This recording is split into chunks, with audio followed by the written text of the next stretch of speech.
ನಮಸ್ಕಾರ. Price the Lord Jesus. ಎಲ್ಲ ನನ್ನ ಪ್ರೀತಿಯ ದೇವಜನರೇ, ನನ್ನ ಪ್ರೀತಿಯ ಸಹೋದರರೇ, ದೇವಭಕ್ತರೇ, ಯೇಸು ಕ್ರಿಸ್ತನ ಮಧುರವಾದ ನಾಮದಲ್ಲಿ ನಿಮ್ಮೆಲ್ಲರನ್ನ ವಂದಿಸುತ್ತೇನೆ. ಹೇಗಿದ್ದೀರಾ? ಚೆನ್ನಾಗಿದ್ದೀರಾ? ದೇವರ ಕೃಪೆ, ಕರುಣೆ, ದಯೆಗಳು ನಿಮಗೆ ಈ ದಿನವೂ ಲಭಿಸಿರಿ ಎಂದು ನಾನು ಮನಸ್ಸಾರೆ ಪ್ರಾರ್ಥಿಸುವಂಥವನಾಗಿದ್ದೇನೆ. ಪ್ರಿಯ ದೇವಜನವೇ, ಈ ಲೋಕದಲ್ಲಿ ಮನುಷ್ಯರು ಬಹಳ ನೊಂದಾಗ, ಬಹಳ ವೇದನೆ ಪಟ್ಟಾಗ, ಸಹಿಸಲಾಗದ ಒಂದು ಪರಿಸ್ಥಿತಿ ಬಂದಾಗ ಅವರು ಬಯಸುವುದೇನೆಂದರೆ, ನನ್ನ ಈ ಕಷ್ಟವನ್ನು, ನನ್ನ ಈ ಪ್ರಯಾಸವನ್ನು ಯಾರಾದರೂ ಅರ್ಥ ಮಾಡಿಕೊಳ್ಳುತ್ತಾರಾ ಎಂದು ನೋಡುತ್ತಿರುತ್ತಾರೆ. ಹೌದು, ಅದು ತಂದೆ ತಾಯಿಗಳಾಗಲಿ, ಮನೆಯವರಾಗಲಿ, ಜೊತೆಯವರಾಗಲಿ, ಸ್ನೇಹಿತರಾಗಲಿ, ಯಾರಾದರೂ ನನ್ನ ಕಷ್ಟನ ಅರ್ಥ ಮಾಡಿಕೊಳ್ಳುತ್ತಾರಾ ಎಂದು ಅಂದುಕೊಳ್ಳುತ್ತೇವೆ. ಹಾಗಾಗಿ ಮನುಷ್ಯರು ಆ ರೀತಿಯಾದಂಥ ಸಹೋದರತ್ವವನ್ನು, ಸಂಬಂಧಿಗಳನ್ನು, ವ್ಯಕ್ತಿಗಳನ್ನು ಹುಡುಕುತ್ತಾ ಇರುತ್ತಾರೆ. ಆದರೆ ಅನೇಕ ಸಾರಿ ನಾವು ನಮ್ಮ ನಿಜವಾದ ನೋವನ್ನು, ಕಷ್ಟವನ್ನು ಅರ್ಥ ಮಾಡಿಕೊಳ್ಳೋರು ಯಾರೂ ಇರೋದಿಲ್ಲ.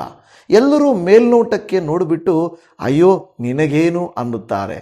ಆದರೆ ನೀರಿಗೆ ಇಳಿದು ನೋಡಿದ್ರೇ ಅದರ ಆಳ ಗೊತ್ತಾಗೋದು. ಈ ಕಷ್ಟದಲ್ಲಿ ಇದ್ದು ನೋಡಿದ್ರೇ ನೋವು ಗೊತ್ತಾಗೋದು.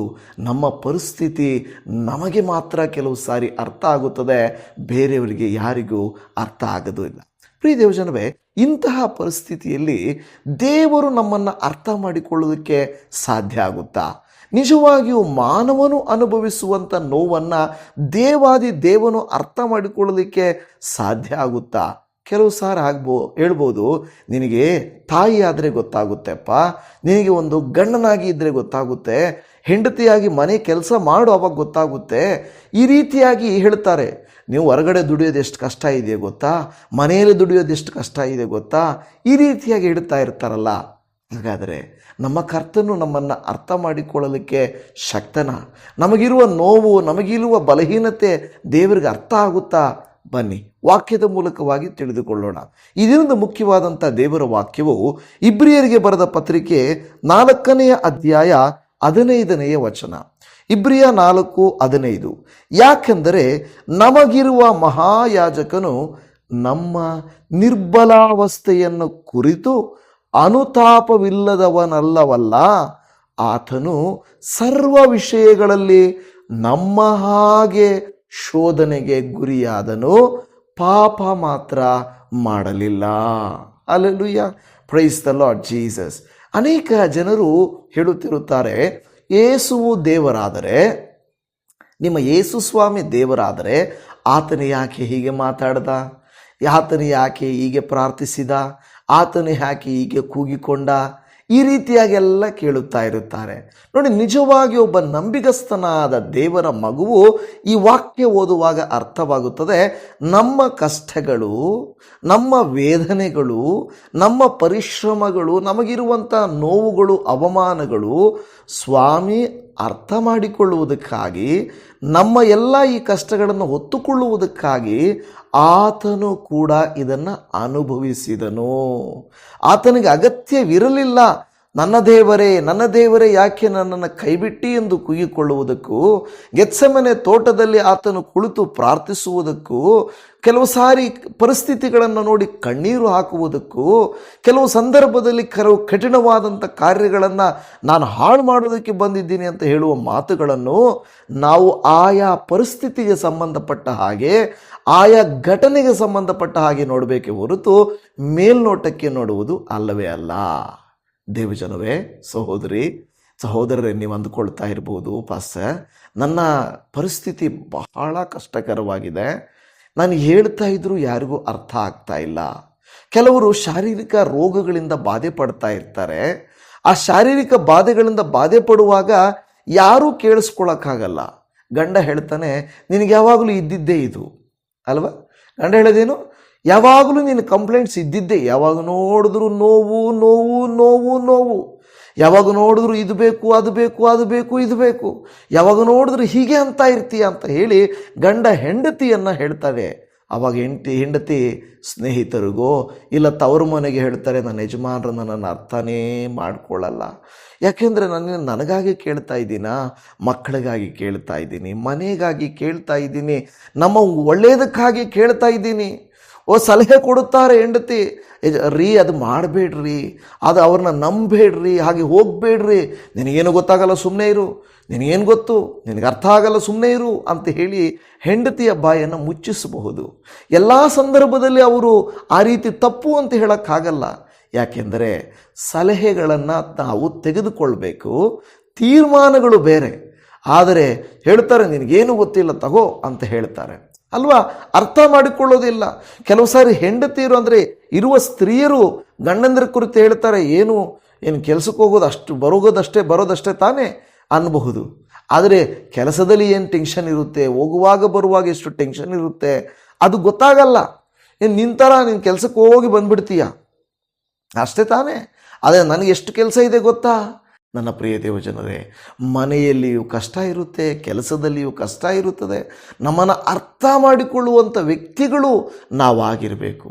ಅತ್ತೆಯನ್ನು ಸೊಸೆ ಅರ್ಥ ಮಾಡಿಕೊಳ್ಳಬೇಕು, ಸೊಸೆಯನ್ನು ಅತ್ತೆ ಅರ್ಥ ಮಾಡಿಕೊಳ್ಳಬೇಕು, ಮಕ್ಕಳನ್ನು ತಂದೆ ತಾಯಿಗಳು, ಮಕ್ಕಳು ಪಡುತ್ತಿರುವ ಕಷ್ಟ ತಂದೆ ತಾಯಿಗಳು ಮಕ್ಕಳಿಗಾಗಿ ಮಾಡುತ್ತಿರುವ ತ್ಯಾಗಗಳಿದೆಯಲ್ಲ, ಅವುಗಳನ್ನು ಮಕ್ಕಳು ಅರ್ಥ ಮಾಡಿಕೊಳ್ಬೇಕು. ಇಲ್ಲದೆ ಹೋದರೆ ಅದು ಸರಿಯಾಗೋದಿಲ್ಲ. ನೋಡಿ ಇಲ್ಲಿ ಹಾಗಾದರೆ ಯೇಸು ಸ್ವಾಮಿ ಇಲ್ಲಿ ಹೇಳುತ್ತಿರುವಂಥ ಮಾತು, ನಮಗಿರುವ ಮಹಾಯಾಜಕನು ನಮ್ಮ ನಿರ್ಬಲಾವಸ್ಥೆಯನ್ನು, ಇವತ್ತು ನಿಮ್ಮ ನಿರ್ಬಲಾವಸ್ಥೆಯನ್ನು, ನಿಮ್ಮ ಬಲಹೀನತೆಯನ್ನು, ನಿಮ್ಮ ಕಷ್ಟವನ್ನು, ಕಣ್ಣೀರನ್ನು ಅರ್ಥ ಮಾಡಿಕೊಳ್ಳಿಕ್ಕೆ ಯಾವ ಮನುಷ್ಯರೂ ಇಲ್ವಾ? ನೀವು ಅಂದ್ಕೊಳ್ಬೋದು ಒಂದೊಂದು ಸಾರಿ, ದೇವರು ಕೂಡ ನನ್ನ ಕಷ್ಟ ಅರ್ಥ ಆಗ್ತಾ ಇಲ್ಲ, ಯಾಕೋ ದೇವರು ಕರುಣೆನೇ ತೋರಿಸ್ತಾ ಇಲ್ಲ, ಆತನಿಗೆ ಅರ್ಥ ಆಯಿತೋ ಇಲ್ಲವೋ ಅಂತ ಅಂದುಕೊಳ್ಳಬಹುದು. ದೇವಜನವೇ, ನಿಮ್ಮ ನನ್ನ ನಿರ್ಬಲಾವಸ್ಥೆಯನ್ನು, ಬಲಹೀನತೆಯನ್ನು ದೇವರು ಅರಿತಿದ್ದಾನೆ. ಕೆಲವು ಸಂದರ್ಭಗಳಲ್ಲಿ ನನ್ನಂಥ ಪಾಪಿಯಾದಂಥ ಮನುಷ್ಯನನ್ನು ದೇವರು ಅಂಗೀಕರಿಸುತ್ತಾನೋ ಇಲ್ಲವೋ? ಯಾಕೆಂದರೆ ನಾನು ದೊಡ್ಡ ತಪ್ಪು ಮಾಡಿಬಿಟ್ಟಿದ್ದೇನೆ, ದೊಡ್ಡ ಪಾಪ ಮಾಡಿಬಿಟ್ಟಿದ್ದೇನೆ, ದ್ರೋಹ ಮಾಡಿಬಿಟ್ಟಿದ್ದೇನೆ, ಇಂಥದ್ದನ್ನು ಯೋಚಿಸ್ಬಿಟ್ಟಿದ್ದೇನೆ, ಇಂಥ ಪಾಪ ನನ್ನ ಮನಸ್ಸಲ್ಲಿ ಬಂದು ಹೋಗಿಬಿಟ್ಟಿದೆ, ಇಂಥ ಕೃತ್ಯವನ್ನು ನಾನು ಮಾಡಿಬಿಟ್ಟಿದ್ದೇನೆ, ನನ್ನ ದೇವರು ನನ್ನನ್ನು ಅಂಗೀಕರಿಸುತ್ತಾನೋ ಇಲ್ಲವೋ ಎಂಬ ನಿರ್ಬಲಾವಸ್ಥೆ ನಿಮಗಿರಬಹುದು. ಒಂದು ಮಾತನ್ನು ಗಮನಿಸಿರಿ, ಯೇಸು ಸ್ವಾಮಿ ಮನುಷ್ಯರ ಹೋರಾಟಗಳನ್ನು ನೋಡಿ ಹೋಗುವುದಕ್ಕಾಗಿ ಆತನು ಮಾನವನಾಗಿ ಬರಲಿಲ್ಲ. ನಮ್ಮ ಹೋರಾಟಗಳನ್ನು ಆತನು ಅನುಭವಿಸಿದನು. ಆತನಿಗೆ ಹಸಿವು ಏನು ಅಂತ ಗೊತ್ತಾಯಿತು, ದಣಿವು ಏನು ಅಂತ ಆತನಿಗೆ ಗೊತ್ತಾಯಿತು, ಸ್ನೇಹಿತರು ಜೊತೆಯಲ್ಲಿದ್ದವರು ದ್ರೋಹ ಮಾಡೋದು ಹೆಂಗಿರುತ್ತೆ ಅಂತನಿಗೆ ಆತನಿಗೆ ಗೊತ್ತಾಗಿತ್ತು. 3.5 ವರ್ಷ ಕಾಲ ಆತನ ಜೊತೆಗೆ ಊಟ ತಿಂದು, ಜೊತೆಯಲ್ಲಿ ಮಲಗಿ, ಜೊತೆಯಲ್ಲಿ ನಡೆದು, ಜೊತೆಯಲ್ಲಿದ್ದವರು ಒಂದು ದಿವಸ ಹಣಕ್ಕೋಸ್ಕರ ಹಿಡಿದುಕೊಟ್ಬಿಡ್ತಾರಲ್ಲ. ಕೆಲವು ಸಾರಿ ನೋಡಿ ದೇವಜನವೇ, ಒಟ್ಟಾಗಿ ಬೆಳೀತಾರೆ, ಅಣ್ಣ ತಮ್ಮಂದಿರು, ಅಕ್ಕ ತಂಗಿಯರು ಒಟ್ಟಾಗಿ ಬೆಳೀತಾರೆ. ಒಂದು ಸ್ವಲ್ಪ ಹಣಕ್ಕೋಸ್ಕರ, ನೆಲಕ್ಕೋಸ್ಕರವಾಗಿ ಏನು ಮಾಡಿಬಿಡ್ತಾರೆ, ದ್ರೋಹ ಮಾಡಿಬಿಡ್ತಾರೆ. ಅವ್ರ ಹೆಸರಿಗೆ ಬರ್ಸ್ಕೊಂಡ್ಬಿಡೋದು, ಇಲ್ಲಾಂದರೆ ಬೇರೆಯವ್ರನ್ನ ಎಬ್ಬಿಸ್ಬಿಡೋದು, ಇಲ್ಲಾಂದರೆ ದ್ರೋಹ ಮಾಡೋದು, ಮೋಸ ಮಾಡೋದು ಮಾಡ್ತಾ ಇರ್ತಾರೆ. ಯಾಕೆ ನನ್ನ ಹಾಗೆ ನನ್ನ ತಮ್ಮ, ನನ್ನ ತಂಗಿ, ನನ್ನವರು, ಅವರಿಗೆ ಮಾಡಬೇಕಾದ ನ್ಯಾಯವನ್ನು ನಾನು ಮಾಡಬೇಕು ಅಂತ ಇರಬೇಕಲ್ವಾ? ಆದರೆ ನೋಡಿ, ಯೇಸು ಸ್ವಾಮಿ ಜೊತೆಯಲ್ಲಿದ್ದಂಥ ಇಸ್ಕರಿಯೋತ ಯೂದನು ದ್ರೋಹ ಬಗೆದನು. ಮಾತ್ರವಲ್ಲದೆ 3.5 ವರ್ಷ ಕಾಲ ನನ್ನ ಜೊತೆಯಲ್ಲಿದ್ದು, ನನ್ನ ದೇವರೇ, ನಿನಗೋಸ್ಕರ ಯೇಸುವೆ, ನಿನಗಾಗಿ ಪ್ರಾಣ ಬೇಕಾದರೂ ಕೊಡ್ತೀನಿ ಅಂತ ಹೇಳಿದಂಥ ಪೇತ್ರನು ಒಂದು ದಿವಸ 3 ಸಾರಿ ಆತನಿಗೂ ನನಗೆ ಯಾವ ಸಂಬಂಧನೂ ಇಲ್ಲ ಅಲ್ವಾ? ಅನೇಕ ಸಾರಿ ಮನುಷ್ಯರು ಹೀಗೇನೆ, ನಾವು ಚೆನ್ನಾಗಿರುವಾಗ ಸಂಬಂಧಗಳನ್ನು ಬೆಳೆಸಿಕೊಳ್ಳುತ್ತಾರೆ. ಕೆಲವರು ಹೇಳುತ್ತಾರಂತೆ, ಅವರು ಬಡತನದಲ್ಲಿದ್ದರೆ, ರೋಗದಲ್ಲಿದ್ದರೆ, ಕಷ್ಟದಲ್ಲಿದ್ದರೆ ಹೇಳ್ತದೆ ಹೂ ಆರ್ ಯು ಅಂತಾರಂತೆ, ನೀನು ಯಾರು ಅಂತಾರಂತೆ. ಆದರೆ ನಾವು ಚೆನ್ನಾಗಿರಬೇಕಾದ್ರೆ ಹೌ ಆರ್ ಯು ಅಂತಾರಂತೆ. ಅಂದರೆ ಸಂಬಂಧವನ್ನು ಬೆಳೆಸ್ಕೊಂಡು ಬರ್ತಾರಂತೆ. ನೋಡಿ, ಮನುಷ್ಯರ ಒಂದು ದೃಷ್ಟಿ ಅದಾಗಿದೆ. ಇಲ್ಲಿ ಯೇಸು ಸ್ವಾಮಿ ಏನಾಗಿತ್ತು, ನಂಬಿಕೆಯ ದ್ರೋಹಕ್ಕೆ ಒಳಪಟ್ಟನು, ತಿರಸ್ಕಾರಕ್ಕೆ ಒಳಪಟ್ಟನು. ಅಂದರೆ ತನ್ನ ಪ್ರಿಯ ಶಿಷ್ಯನಾದಂಥ ಪೇತ್ರನು, ಆತನು ಯಾರೋ ನನಗೆ ಗೊತ್ತಿಲ್ಲ ಅಂತ ಹೇಳಿ ನೋವುಪಡಿಸಿದನು. ಅನೇಕರು ಹಿಂಸಿಸಿದರು, ಬೈದರು, ಉಗುಳಿದ್ರು. ಗೆತ್ಸೆಮನೆ ತೋಟದಲ್ಲಿ ಪ್ರಾರ್ಥನೆಯಲ್ಲಿ ಆತನ ಸೆಕೆ ನೀರು ರಕ್ತವಾಗಿ ಸುರಿಯಲ್ಪಟ್ಟಿತು. ಹಸಿವೆ ಆಯಿತು, ಕಣ್ಣೀರು ಸುರಿಸಿದನು. ಈ ಎಲ್ಲ ವೇದನೆಗಳನ್ನು, ಶೋಧನೆ ಆಯಿತು, ಏಕಾಂತದಲ್ಲಿ ಇದ್ದನು, ಆ ಸಂದೇಹಗಳು ಹುಟ್ಟಿದವು, ಇವೆಲ್ಲವನ್ನು ಆತನು ಅರ್ಥ ಮಾಡಿಕೊಳ್ಳನು. ಇವತ್ತು ಯೇಸು ಸ್ವಾಮಿಗೆ ತಪ್ಪದೇ ಇರುವ ಕಷ್ಟಗಳು ನಮಗೆ ತಪ್ಪುತ್ತವಾ ದೇವಜನವೇ? ನೀವೇ ಹೇಳಿ. ಸ್ವಾಮಿ ಅಂದರೆ ಆತನಿಗೆ ಬಂತು ಅಂತಲ್ಲ, ನಮಗೂ ಬರುತ್ತವೆ. ಲೋಕದಲ್ಲಿ ನಿಮಗೆ ಸಂಕಟಗಳುಂಟು, ಆದರೂ ಧೈರ್ಯವಾಗಿರಿ, ಯಾಕೆಂದರೆ ನಾನು ಲೋಕವನ್ನು ಜಯಿಸಿದ್ದೇನೆ ಅಲ್ವಾ? ಲೋಕದಲ್ಲಿ ನಿಮಗೆ ಅನಾರೋಗ್ಯ ಬರಲ್ಲ, ನಿಮ್ಮ ಮನೆಗಳಲ್ಲಿ ಯಾವತ್ತಾದರೂ ಅಪಘಾತಗಳು, ತೊಂದರೆಗಳು ನಡೆಯಲ್ಲ, ನಿಮಗೆ ಹಿಂಸೆಗಳು, ವಿರೋಧಗಳು ನಡೆಯಲ್ಲ, ನಂಬಿಕೆ ದ್ರೋಹ ನಡೆಯಲ್ಲ ಅಂತಲ್ಲ, ನಡೆಯುತ್ತೆ. ಅಂಥ ಸಂದರ್ಭದಲ್ಲಿ ದೇವ್ರ ವಾಕ್ಯ ಮೊದಲೇ ಹೇಳಿತ್ತಪ್ಪ, ಮೊದಲೇ ಹೇಳಿತ್ತು. ಹೇ ನೀನು ನನಗೆ ಬೇಡವೇ ಬೇಡ ಅಂತೇಳಿ ಹೆಂಡತಿನ ದೂರ ಮಾಡೋದು, ಗಂಡನನ್ನು ನೀನು ನನಗೆ ಬೇಡವೇ ಬೇಡ ಅಂತ ಡಿವೋರ್ಸ್ ಕೊಡೋಕ್ಕೆ ನೋಡೋದು, ಇದೆಲ್ಲ ಏನು ಹೊಸದಾಗೇನೂ ಇಲ್ಲ. ಯೋಬನ ಹೆಂಡತಿ, ಇನ್ನು ಯಾಕೆ ಬದುಕಿದೀಯ ನೀನು, ಸತ್ತೋಗ್ಬಿಡು, ದೇವರನ್ನು ದೂಷಿಸ್ಬಿಡು ಅಂತ ಹೇಳಿದರು. ಅಂದರೆ ಹೆಂಡತಿ ದೂಷಿಸ್ತಾರೆ, ಸ್ನೇಹಿತರು ನೀನೇನು ಪಾಪ ಮಾಡಿದ್ದೀಯ ಅಂತಲೂ ಹೇಳಿಬಿಟ್ರು. ಹೀಗೆ ನೋಡುವಾಗ ಸಂಬಂಧಗಳಲ್ಲಿ ನಮ್ಮನ್ನು ಅರ್ಥ ಮಾಡಿಕೊಳ್ಳದ ಸಂಬಂಧಗಳು ಅನೇಕವಿರುತ್ತವೆ. ನಿಮ್ಮನ್ನು ಕೂಡ ಅಪಾರ್ಥ ಮಾಡಿಕೊಂಡವರಿದ್ದಾರೆ. ನೀವು ಕೂಡ ತಪ್ಪು ಮಾಡಿದ್ದೀರಾ. ನಾವೇನು ವಾಕ್ಯ ಕೇಳುವ ನಾವು ತಪ್ಪಿದಸ್ಥರಲ್ಲ ಅಂತಲ್ಲ, ಆದರೆ ಇವತ್ತು ದೇವರು ಹೇಳ್ತಾ ಇದ್ದಾರೆ, ನಿರ್ಬಲಾವಸ್ಥೆ ನಮ್ಮದು. ಯಾವುದೋ ಕೆಟ್ಟ ರೂಢಿಗಳು, ಕೆಟ್ಟ ಕಾರ್ಯಗಳು, ಕೆಟ್ಟ ಕೆಲಸಗಳು, ನಂಬಿಕೆಯ ದ್ರೋಹಗಳು, ಇದೆಲ್ಲ ಹೇಳಿದ್ನಲ್ವ ಯೇಸು ಸ್ವಾಮಿಗೆ ಸಂಭವಿಸಿರುವುದು ಎಲ್ಲವೂ ನಮಗೂ ಕೂಡ ಸಂಭವಿಸುತ್ತವೆ. ಆದರೆ ದೇವರು ವಾಕ್ಯ ಹೇಳುವುದೆಂದರೆ, ನಮ್ಮ ನಿರ್ಬಲಾವಸ್ಥೆಯನ್ನು ಕುರಿತು ಅನುತಾಪವಿಲ್ಲದವನಲ್ಲವಲ್ಲ, ಅಂದರೆ ಅರ್ಥವಾಗದೇ ಇರುವಂಥವನಲ್ಲ. ನಮ್ಮ ಕುರಿತು ಆತನು ನಮ್ಮ ಬಲಹೀನತೆಗಳನ್ನು ತಿಳಿಯದವನಲ್ಲವಲ್ಲ, ತಿಳಿದವನಾಗಿದ್ದಾನೆ. ಅದಕ್ಕೆ ನಾನು ಕೊನೆಯಲ್ಲಿ ಹೇಳುತ್ತೇನೆ, ಯಾರೆಲ್ಲ ಏನು ತಿರಸ್ಕಾರ ಮಾಡಿದರು, ದೇವರು ಹೇಗೆ ಯೇಸು ಸ್ವಾಮಿಯನ್ನು ಅಂಗೀಕಾರ ಮಾಡಿದರು ಅಂತ ನಾನು ಹೇಳುತ್ತೇನೆ. ಇಬ್ರಿಯರಿಗೆ ಬರೆದ ಪತ್ರಿಕೆಯಲ್ಲಿ 2ನೇ ಅಧ್ಯಾಯ 17 ಮತ್ತು 18ನೇ ವಾಕ್ಯದಲ್ಲಿ, ಆದದರಿಂದ ಆತನು ಎಲ್ಲ ವಿಷಯಗಳಲ್ಲಿ ತನ್ನ ಸಹೋದರರಿಗೆ ಸಮಾನನಾಗಬೇಕಾಗಿ ಬಂತು. ಹೀಗೆ ಆತನು ಜನರ ಪಾಪಗಳನ್ನು ನಿವಾರಣೆ ಮಾಡುವುದಕ್ಕಾಗಿ ದೇವರ ಕಾರ್ಯಗಳಲ್ಲಿ ಕರುಣೆಯೂ ನಂಬಿಕೆಯೂ ಉಳ್ಳ ಮಹಾಯಾಜಕನಾದನು. ತಾನೇ ಶೋಧಿಸಲ್ಪಟ್ಟು ಬಾಧೆಯನ್ನು ಅನುಭವಿಸಿರುವುದರಿಂದ ಶೋಧಿಸಲ್ಪಡುವವರಿಗೆ ಸಹಾಯ ಮಾಡುವುದಕ್ಕೆ ಶಕ್ತನಾಗಿದ್ದಾನೆ. ಹಲ್ಲೆಲೂಯಾ, ಕರ್ತನ ನಾಮಕ್ಕೆ ಸ್ತೋತ್ರ. ನೋಡಿ, ಮುಂದೆ ನಮ್ಮ ಮುಂದೆ ಇರುವಂಥ ಏನು ವ್ಯಕ್ತಿಗಳು ಅನುಭವ ಇಲ್ಲದೆ ಕಲಿಸುವುದಕ್ಕೆ ಸಾಧ್ಯ ಇಲ್ಲ. ಟೀಚರ್ಸ್ ಹೇಳ್ತಾರೆ, ನೀವೇನು ಓದೋದು, ನಾವು ಓದಿದ್ದು ಗೊತ್ತಾ, ನಮ್ಮ ಟೀಚರ್ಗಳಿದ್ದರು ಗೊತ್ತಾ ಅಂತ ಹೇಳಿ ಅವರ ಅನುಭವ ಹೇಳ್ತಾರೆ. ತಂದೆ ತಾಯಿಗಳು ಹೇಳ್ತಾರೆ, ನೀವೇನು ಕಷ್ಟಪಡೋದು, ನಮ್ಮ ಸಮಯದಲ್ಲಿ ನಾವು ಕಷ್ಟಪಟ್ಟಿದ್ದೀವಿ, ನೀವೇನು ಊಟ ತಿನ್ನೋದು, ನಮ್ಮ ಟೈಮಲ್ಲಿ ಬಹಳ ಕಷ್ಟಪಟ್ಟಿದ್ದೀವಿ. ತಮ್ಮ ಅನುಭವಗಳನ್ನು ಹೇಳುತ್ತಾ ಇರುತ್ತಾರೆ ಅಲ್ವಾ. ಇವತ್ತು ಯೇಸು ಸ್ವಾಮಿ ಕೂಡ ಮಾನವನಾಗಿ ಬಂದಾಗ ಈ ವಾಕ್ಯಗಳ ಅನುಸಾರವಾಗಿ ನಮಗೆ ಸಮಾನನಾಗಿ ಬಂದು ನಮ್ಮ ಕಷ್ಟಗಳನ್ನು, ನಮ್ಮ ನಂಬಿಕೆ ಏನು, ನಮಗೆ ಶೋಧನೆ ಏನು, ಹೇಗಿರುತ್ತೆ ಅದೆಲ್ಲವನ್ನು ಅನುಭವಿಸಿ ಇನ್ನು ಕಷ್ಟಪಡುವವರಿಗೆ, ಶೋಧಿಸಲ್ಪಡುವವರಿಗೆ ಸಹಾಯ ಮಾಡುವುದಕ್ಕೆ ಶಕ್ತನಾದ ದೇವರಾಗಿದ್ದಾನೆ. ಹಲ್ಲೆಲೂಯಾ. ಆತನು ಯಾಕೆ ದೇವರಾಗಿದ್ದರೆ ಶಿಲುಬೆಗೆ ಹಾಕಲ್ಪಡಬೇಕಾಯಿತು, ಯಾಕೆ ಆತನು ತಪ್ಪಿಸ್ಕೋಬೋದಾಗಿತ್ತಲ್ಲ, ಅವನ್ನ ಇದು ಮಾಡ್ಬೋದಾಗಿತ್ತಲ್ವ ಅಂತ ಹೇಳ್ತಾರೆ. ಅದು ಮುಖ್ಯ ಅಲ್ಲ. ಯಾಕೆಂದರೆ ಆತನು ಬಂದಿರುವುದೇ ಮರಣಿಸುವುದಕ್ಕಾಗಿ, ಅಂದರೆ ನಮ್ಮ ಕಷ್ಟಗಳನ್ನು ಅರ್ಥ ಮಾಡಿಕೊಳ್ಳುವುದಕ್ಕಾಗಿ. ಇವತ್ತು ನಿಮ್ಮನ್ನು ಯಾರೂ ಯೇಸುವಿನಷ್ಟು ಅರ್ಥ ಮಾಡಿಕೊಳ್ಳದೇ ಇರಬಹುದು. ನಿಮಗೆ ಕೆಲವು ಫ್ರೆಂಡ್ಸ್ ಇದ್ದಾರೆ, ನಿಮಗೆ ಒಂದು ಕೆಲವು ಸ್ಪೆಷಲ್ ಆದವರು ಇದ್ದಾರೆ. ಯಾರಾದರೂ ಇದ್ದಾರಾ? ಇಲ್ವಾ? ಇದ್ದಾರಾ? ಇದ್ರೆ ನೀವು ಹೇಳ್ತೀವಿ, ಇವರಷ್ಟು ನನ್ನನ್ನು ಯಾರೂ ಅರ್ಥ ಮಾಡಿಕೊಂಡಿಲ್ಲ. ಹೌದಲ್ವಾ? ಕೆಲವು ಹೆಣ್ಣುಮಕ್ಳು ಹೇಳ್ತಾರೆ, ನನ್ನ ಹುಟ್ಟಿದ ಮನೆಯವರು ಕೂಡ ನನ್ನನ್ನು ಅರ್ಥ ಮಾಡಿಕೊಂಡಿಲ್ಲ, ನನ್ನ ಗಂಡ ಚೆನ್ನಾಗಿ ನನ್ನನ್ನು ಅರ್ಥ ಮಾಡಿಕೊಂಡಿದ್ದಾನೆ. ಅದು ಒಳ್ಳೇದಲ್ವಾ? ಒಳ್ಳೆ ಆಶೀರ್ವಾದ ಅಲ್ವಾ? ಗಂಡ ಹೇಳ್ತಾನೆ, ನನ್ನ ತಂದೆ ತಾಯಿಗಳು, ನನ್ನ ಮನೆಯವರು ಕೂಡ ನನ್ನನ್ನು ಇಷ್ಟು ಅಕ್ಕರೆ ಆರೈಕೆ ಮಾಡಿಲ್ಲ, ನನ್ನ ಹೆಂಡತಿ ಅಷ್ಟು ಚೆನ್ನಾಗಿ ತಾಯಿಯಂತೆ ನೋಡ್ಕೊಳ್ತಾಳೆ. ಹೌದಲ್ವಾ? ಲೋಕದಲ್ಲಿ ಯಾರ ತಂದೆ ತಾಯಿಗಳಷ್ಟು ಇಲ್ಲ, ನಮ್ಮ ತಂದೆ ತಾಯಿಗಳು ಅಷ್ಟೊಂದು ಒಳ್ಳೆಯವರು ಅಂತ ಹೇಳ್ತಾರೆ. ಅಂದರೆ ಅದರ ಅರ್ಥ ಎಲ್ಲರಿಗಿಂತಲೂ ಇವರು ಉತ್ತಮ. ಯಾಕೆ? ಅವರು ನನ್ನನ್ನು ಅರ್ಥ ಮಾಡಿಕೊಂಡಿದ್ದಾರೆ. ನನ್ನ ಪ್ರೀತಿಯ ಸಹೋದರಿ ಸಹೋದರರೇ, ನಿಮ್ಮನ್ನು ಯಾರಾದರೂ ಅರ್ಥ ಮಾಡಿಕೊಂಡಿದ್ದಾರಾ? ನೀವು ನೊಂದಾಗ ಆದರಿಸುವವರಿದ್ದಾರಾ? ನೀವು ಸೋತಾಗ ಸಂತೈಸುವವರಿದ್ದಾರಾ? ನೀವು ಕುಗ್ಗಿದಾಗ ನಿಮ್ಮ ಕರ ಹಿಡಿಯುವಂಥವರಿದ್ದಾರಾ? ನೀವು ಕಷ್ಟದಲ್ಲಿದ್ದಾಗ ಕೈ ಚಾಚಿ ನಿಮ್ಮನ್ನು ಮೇಲೆತ್ತುವವರಿದ್ದಾರಾ? ನೀವು ಧನ್ಯರು. ಯಾಕೆಂದರೆ ದೇವರು ನಿಮ್ಮ ಪರಿಸ್ಥಿತಿಯನ್ನು ನೋಡಿ ಅವರನ್ನು ನಿಮಗೆ ಕೊಟ್ಟಿದ್ದಾರೆ. ಅರ್ಥ ಆಗ್ತಾ ಇದೆಯಾ? ದೇವರು ನನಗೆ ಏನೂ ಹೆಲ್ಪ್ ಮಾಡಿಲ್ಲ ಅಂತ ಅಂದುಕೊಳ್ಳಬೇಡಿ.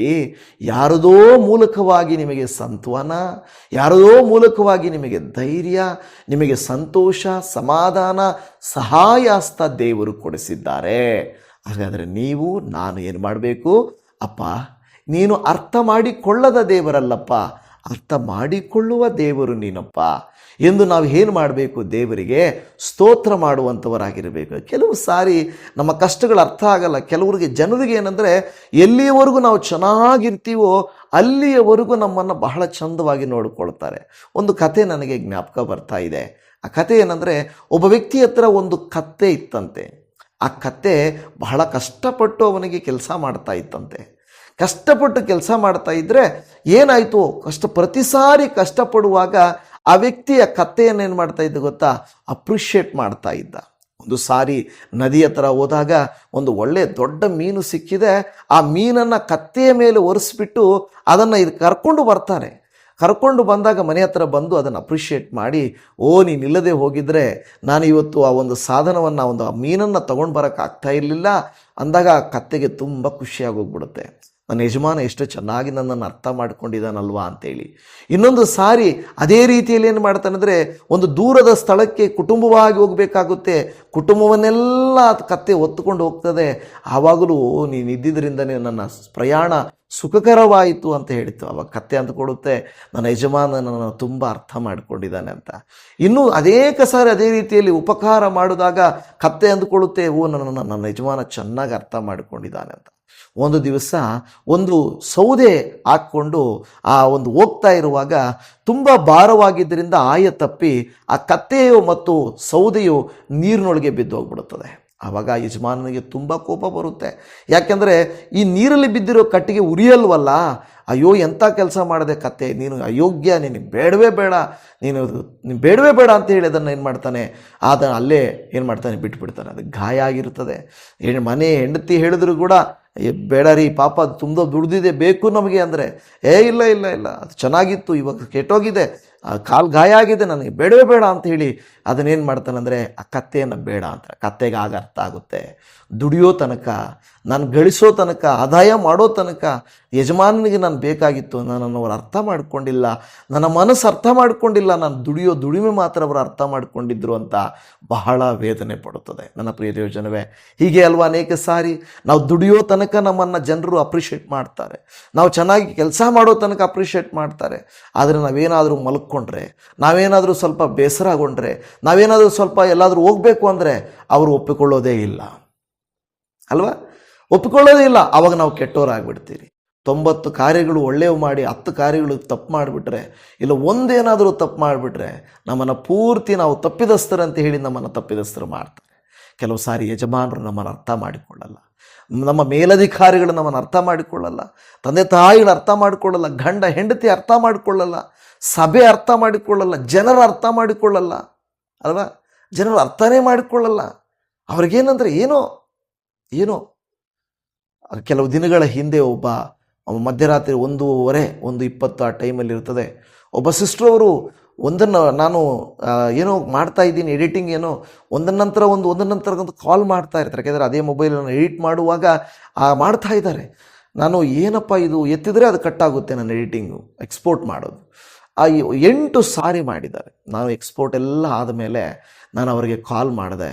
ಏನಾಯಿತು ಸಿಸ್ಟರ್? ಪಾಸ್ಟರ್, ನಮ್ಮ ಮನೆಯಲ್ಲಿ ತುಂಬ ಕಷ್ಟ ಪಾಸ್ಟರ್, ನನ್ನನ್ನು ಯಾರೂ ಅರ್ಥ ಮಾಡಿಕೊಳ್ಳಲ್ಲ. ಅಂದರೆ ಯಾರೂ ಅರ್ಥ ಮಾಡಿಕೊಳ್ಳಲ್ಲ ಅಂತ ಮಧ್ಯರಾತ್ರಿ 1:30 ಫೋನ್ ಮಾಡಿದ್ದಾರೆ. ನಾನು ಹೇಳಿದೆ, ಸಿಸ್ಟರ್, ನೀವು ನಮ್ಮನ್ನು ಅರ್ಥ ಮಾಡಿಕೊಳ್ಬೇಕಲ್ವಾ? ಮಧ್ಯರಾತ್ರಿ ಮಾಡಿದರೆ, ಈಗ ನಾವು ಹಗಲೆಲ್ಲ ಮಾತಾಡಿರ್ತೀವಿ, ಮಧ್ಯರಾತ್ರಿನೂ ಮಾತಾಡಬೇಕಲ್ವಾ? ನೀವು ಹಗಲಲ್ಲಿ ಮಾಡ್ಬೋದಲ್ವಾ? ಇಲ್ಲ ಪಾಸ್ಟರ್ ಹಾಗೆ ಹೀಗೆ. ಇಲ್ಲ, ಅದೇನೇ ಬೇರೆ ಕಥೆ ಆದರೂ ಕೂಡ ನಮ್ಮನ್ನು ಯಾರೂ ಮನೇಲಿ ಅರ್ಥ ಮಾಡಿಕೊಳ್ಳಲ್ಲ ಅಂತ ಅರ್ಧರಾತ್ರಿಗಳಲ್ಲಿ ಯಾರಿಗಾದರೂ ಹೇಳಿಕೊಳ್ಬೇಕು ಅಂತ ಅನಿಸುತ್ತದೆ. ಹೌದಲ್ವಾ? ಯಾರಾದರೂ ನಮ್ಮನ್ನು ಧೈರ್ಯಪಡಿಸ್ತಾರೇನೋ, ಯಾರಾದರೂ ನನ್ನ ಕಷ್ಟನ ಅರ್ಥ ಮಾಡಿಕೊಳ್ತಾರೇನೋ ಅಂತ ಅಂದುಕೊಳ್ತಾ ಇರ್ತೇವೆ. ಇವತ್ತು ಒಂದು ಮಾತ ಜ್ಞಾಪಕ ಇಟ್ಕೊಳ್ಳಿ, ಯಾವ ಮನುಷ್ಯರು ನಿಮ್ಮನ್ನು ಅರ್ಥ ಮಾಡಿಕೊಳ್ಳದೆ ಹೋದರೂ ಆತನು ಅರ್ಥ ಮಾಡಿಕೊಳ್ಳುತ್ತಾನೆ. ದುಡಿಯುವಾಗ ಮಾತ್ರ ಅಲ್ಲ, ವಯಸ್ಸಿರುವಾಗ ಮಾತ್ರ ಇಲ್ಲ, ಅಂದವಾಗಿರುವಾಗ ಮಾತ್ರ ಅಲ್ಲ, ಕೆಲವು ಸಾರಿ ಅಂದ ಇರುವಾಗ ಮಾತ್ರ ಅರ್ಥ ಮಾಡಿಕೊಳ್ಳುತ್ತಾರೆ. ಮಕ್ಕಳಾದ ಮೇಲೆ ಆ ಸ್ತ್ರೀಯರು ಸ್ವಲ್ಪ ದಪ್ಪ ಆಗ್ಬೋದು, ಪುರುಷರು ಸ್ವಲ್ಪ ವಿಕಾರವಾಗಬಹುದು, ದುಡಿಮೆ ಕಡಿಮೆ ಆಗ್ಬೋದು. ಆ ಟೈಮಲ್ಲಿ ನೀವು ಮೊದಲು ಚೆನ್ನಾಗಿದ್ರಿ, ಇವಾಗ ಚೆನ್ನಾಗಿಲ್ಲ, ಅವು ಹಾಗೆ ಹೀಗೆ ಅಂತ ಹೇಳ್ತಾರಲ್ವ. ಅಂದರೆ ಅರ್ಥ ಮಾಡಿಕೊಳ್ಳೋದು ಅಂದರೆ ಕೇವಲ ಬಾಹ್ಯ ಶರೀರದ ರೂಪವನ್ನು ಅರ್ಥ ಮಾಡಿಕೊಳ್ಳೋದಲ್ಲ, ಅವರ ಕಷ್ಟ, ಕಣ್ಣೀರು, ವೇದನೆ, ಅವರು ಯಾಕೆ ಹಿಂಗಿದ್ದಾರೆ ಅರ್ಥ ಮಾಡಿಕೊಳ್ಳಬೇಕು. ಕತ್ತೆಯ ಹಾಗೆ ದುಡಿಸ್ಕೊಳ್ಳೋದು ಗೊತ್ತಿರುತ್ತೆ, ಅವರ ಸುಖವನ್ನು ನೋಡೋದು ಗೊತ್ತಿರಲ್ವ ಕೆಲವು ಸಾರಿ. ನನ್ನ ಪ್ರಿಯ ದೇವಜನವೇ, ನಿಮಗೂ ನನಗೂ ದೇವರ ವಾಕ್ಯ ಹೇಳುತ್ತಾ ಇದೆ, ಮಗಳೇ, ಮಗನೇ, ನೀನು ಯಾರನ್ನೂ ನನ್ನನ್ನು ಅರ್ಥ ಮಾಡಿಕೊಳ್ಳಲ್ಲ ಅಂತ ಹೇಳ್ತಾ ಇದೆಯೋ, ಯಾರು ನಿನ್ನನ್ನು ಅರ್ಥ ಮಾಡಿಕೊಳ್ಳದೆ ಹೋದರೂ ನಾನು ನಿನ್ನನ್ನು ಅರ್ಥ ಮಾಡಿಕೊಳ್ಳುತ್ತೇನೆ ಎಂದು ದೇವರಾತ್ಮನು ನಿಮಗೂ ನನಗೆ ಇವತ್ತು ಹೇಳುವಂಥ ಮಾತನ್ನು ನಾವು ಕೇಳಿಸಿಕೊಳ್ತಾ ಇದ್ದೀವಿ. ಈ ಮಾತನ್ನು ಹೇಳಿದ ನಂತರ ದೇವರ ವಾಕ್ಯದಲ್ಲಿ ಇಬ್ರಿಯರಿಗೆ ಬರೆದ ಪತ್ರಿಕೆಯಲ್ಲಿ 4ನೇ ಅಧ್ಯಾಯದ 16ನೇ ವಾಕ್ಯದಲ್ಲಿ ನೀವು ನೋಡುವಾಗ, ಆದುದರಿಂದ ನಾವು ಕರುಣೆಯನ್ನು ಹೊಂದುವಂತೆಯೂ ಆತನ ದಯೆಯಿಂದ ಸಮಯೋಚಿತವಾದಂಥ ಸಹಾಯವು ನಮಗೆ ದೊರೆಯುವಂತೆಯೂ ಧೈರ್ಯದಿಂದ ಕೃಪಾಸನದ ಮುಂದೆ ಬರೋಣ ಎಂದು ಹೇಳುತ್ತಾ ಇದೆ. ಈಗ ನಿಮಗೆ ಅರ್ಥ ಆಯಿತು, ಯಾರು ನಿಮ್ಮನ್ನು ಅರ್ಥ ಮಾಡಿಕೊಳ್ಳುತ್ತಾರೆ, ಯಾರು ನಿಮಗೆ ಸಹಾಯ ಮಾಡುತ್ತಾರೆ ಎಂಬುದಾಗಿ ನಿಮಗೆ ಅರ್ಥವಾದ ಮೇಲೆ ನೀವು ನಾನು ಎಲ್ಲಿಗೆ ಬರಬೇಕು? ಕರ್ತನ ಕೃಪಾಸನದ ಮುಂದೆ ಬರಬೇಕು, ಆತನ ಸಮ್ಮುಖಕ್ಕೆ ಬರಬೇಕು, ಆತನ ಸಹಾಯ ಕೋರಿ ಬರಬೇಕು. ಅದೇ ವಾಕ್ಯ 16ನೇ ವಾಕ್ಯ ಹೇಳುತ್ತಿದ್ದು, ನಾವು ಕರುಣೆಯನ್ನು ಹೊಂದುವಂತೆಯೂ ಆತನ ದಯೆಯನ್ನು ಸಮಯೋಚಿತವಾದ ಸಹಾಯವು ನಮಗೆ ದೊರೆಯುವಂತೆಯೂ ಧೈರ್ಯದಿಂದ ಆತನ ಕೃಪಾಸನದ ಮುಂದೆ ಬರೋಣ ಎಂದು ಹೇಳುತ್ತಾ ಇದೆ. ಹಾಲೆಲೂಯ. ಇವತ್ತು ದೇವರ ವಾಕ್ಯವನ್ನು ಆಲಿಸುತ್ತಿರುವಂಥ ನನ್ನ ಪ್ರಿಯ ದೇವಜನವೇ, ನಿಮ್ಮನ್ನು ಅರ್ಥ ಮಾಡಿಕೊಳ್ಳುವುದಕ್ಕೆ ಎಲ್ಲಿ ಬರಬೇಕಂದರೆ ಕರ್ತನ ಕೃಪಾಸನದ ಮುಂದೆ ಬನ್ನಿರಿ, ದೇವರ ಸಮೂಹದಲ್ಲಿ ಬನ್ನಿರಿ, ದೇವರ ಸನ್ನಿಧಾನಕ್ಕೆ ಬನ್ನಿರಿ. ಓ ದೇವರೇ, ನನ್ನನ್ನು ಯಾರು ಅರ್ಥ ಮಾಡಿಕೊಳ್ಳದೆ ಹೋದರೂ ನನ್ನನ್ನು ಅರ್ಥ ಮಾಡಿಕೊಳ್ಳುವ ದೇವರು ನೀನಯ್ಯ. ಈ ಲೋಕದಲ್ಲಿ ಎಲ್ಲರೂ ಮೇಲ್ನೋಟಕ್ಕೆ ನಮ್ಮನ್ನು ಅರ್ಥ ಮಾಡಿಕೊಂಡ್ರು, ನನ್ನ ಹೃದಯವನ್ನು, ನನ್ನ ನೋವನ್ನು, ನನ್ನ ಬಲಹೀನತೆಯನ್ನು ಅರ್ಥ ಮಾಡಿಕೊಳ್ಳುವ ದೇವರು ನೀನು ಎಂಬುದನ್ನು ನಾವು ದೇವರ ಬಳಿಯಲ್ಲಿ ಸಮರ್ಪಣೆ ಮಾಡಿ ಕೇಳುವಂಥವರು ಆಗಿರಬೇಕು. ವಾಕ್ಯವನ್ನು ಆಲಿಸುತ್ತಿರುವ ಪ್ರಿಯ ದೇವಜನವೇ, ದೇವರ ವಾಕ್ಯ ಹೇಳುತ್ತದೆ, ಧೈರ್ಯದಿಂದ ಕೃಪಾಸನದ ಮುಂದೆ ಬರೋಣ ಎಂದು ಹೇಳುತ್ತಾ ಇದೆ. ಯಾಕೆ ಗೊತ್ತಾ?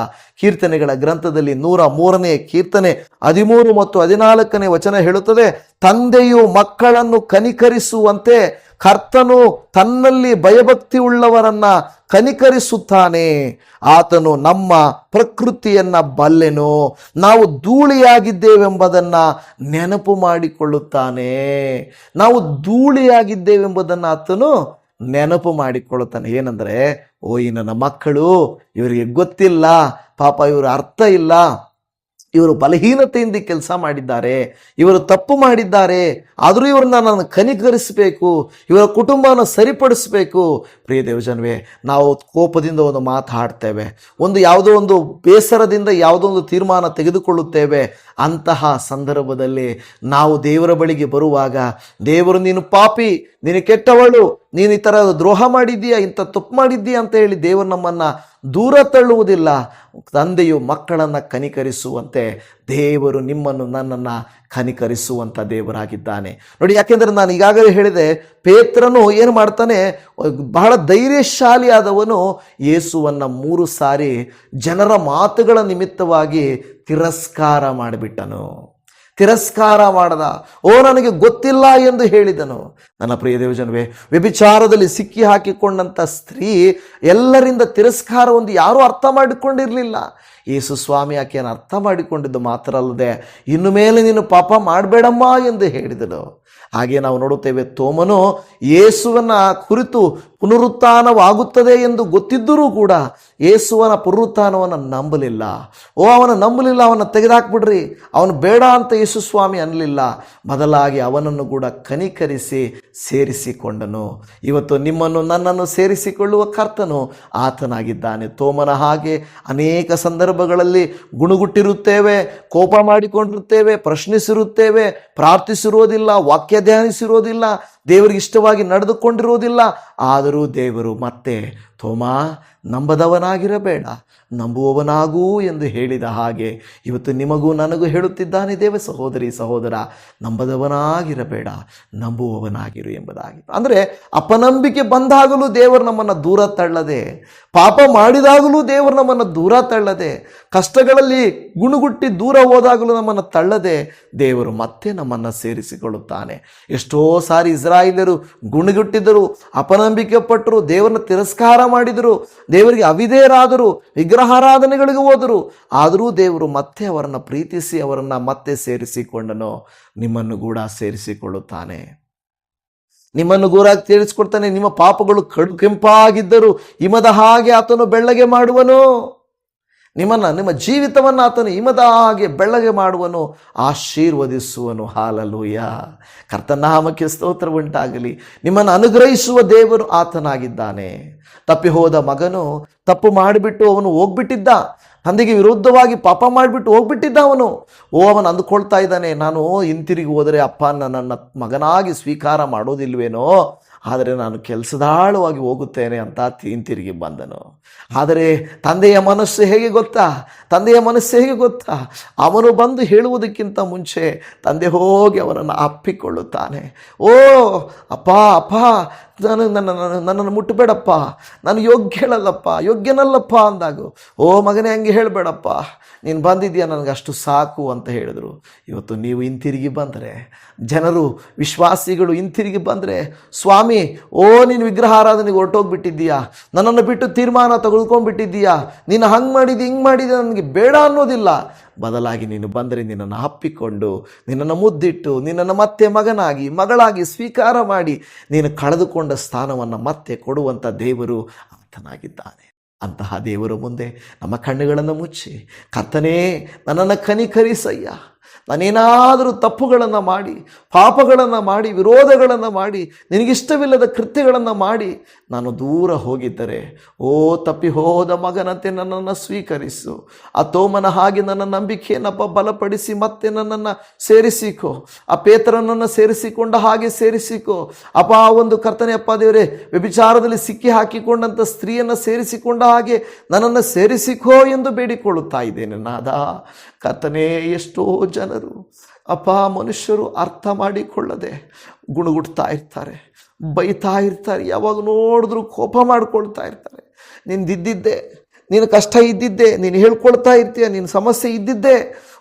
ಈ ರೀತಿಯಾಗಿ ನಮ್ಮ ವೇದನೆ ಅಪ್ಪ, ಶರೀರ ವೇದನೆಗಳಿದ್ದರೂ ಕೂಡ ಅಪ್ಪ, ನಾವು ಮಾಡ್ತಾ ಇದ್ದರೂ ಅದು ಅರ್ಥ ಮಾಡ್ಕೊಳ್ಳಲ್ಲ ಅಪ್ಪ. ಕೆಲಸಗಳಲ್ಲಿ ಒತ್ತಡ ಇದ್ದರೂ ಮನೆಯಲ್ಲಿ ಅರ್ಥ ಮಾಡ್ಕೊಳ್ಳಲ್ಲ ಅಪ್ಪ. ಓದೋದು ಕಷ್ಟ ಆಗಿ ನನಗೆ ಬುದ್ಧಿ ಇಲ್ಲ, ಜ್ಞಾನ ಕಡಿಮೆ ಅಂತ ಹೇಳಿದ್ರು ತಂದೆ ತಾಯಿಗಳು ಅರ್ಥ ಮಾಡಿಕೊಳ್ಳಲ್ಲ. ಕೆಲವು ಸಾರಿ ಸಾಲಗಳಲ್ಲಿದ್ದಾಗ ಸ್ವಂತದವರು ಸಂಬಂಧಿಕರು ಹೆಲ್ಪ್ ಮಾಡ್ಬೋದಾಗಿತ್ತು, ನನ್ನನ್ನು ಆ ಸಾಲದಿಂದ ಬಿಡುಗಡೆ ಮಾಡಬಹುದಾಗಿತ್ತು, ಆದರೂ ಅವರು ಅರ್ಥ ಮಾಡಿಕೊಳ್ಳಲ್ಲ. ಯಾರೂ ಅರ್ಥ ಮಾಡಿಕೊಳ್ಳದೆ ಆ ಕರ್ತನೇ ಅಪ್ಪ, ಎಷ್ಟೊಂದು ಜನರು ನೋಯಿಸ್ತಾರಪ್ಪ. ಯಾರು ನಮ್ಮನ್ನು ನೋಯಿಸಿದರು, ನೀನು ನೋಯಿಸದ ದೇವರಪ್ಪ. ನೀನು ನಮ್ಮನ್ನು ಪ್ರೀತಿಸುವ ದೇವರು, ಕರುಣಿಸುವ ದೇವರು, ಕನಿಕರಿಸುವ ದೇವರು ಅಪ್ಪ. ನಾನು ಬೇಡುವುದೇನೆಂದರೆ, ಈ ಪ್ರತಿನಿತ್ಯ ವಾಕ್ಯಗಳನ್ನು ಕೇಳುತ್ತಿರುವ ಇವರನ್ನು ಅಪ್ಪ, ಕೆಲವರು ಅಪ್ಪ ಇವರು ಹೇಳೋ ಮಾತುಗಳನ್ನು ಹೀಯಾಳಿಸ್ತಾರೆ.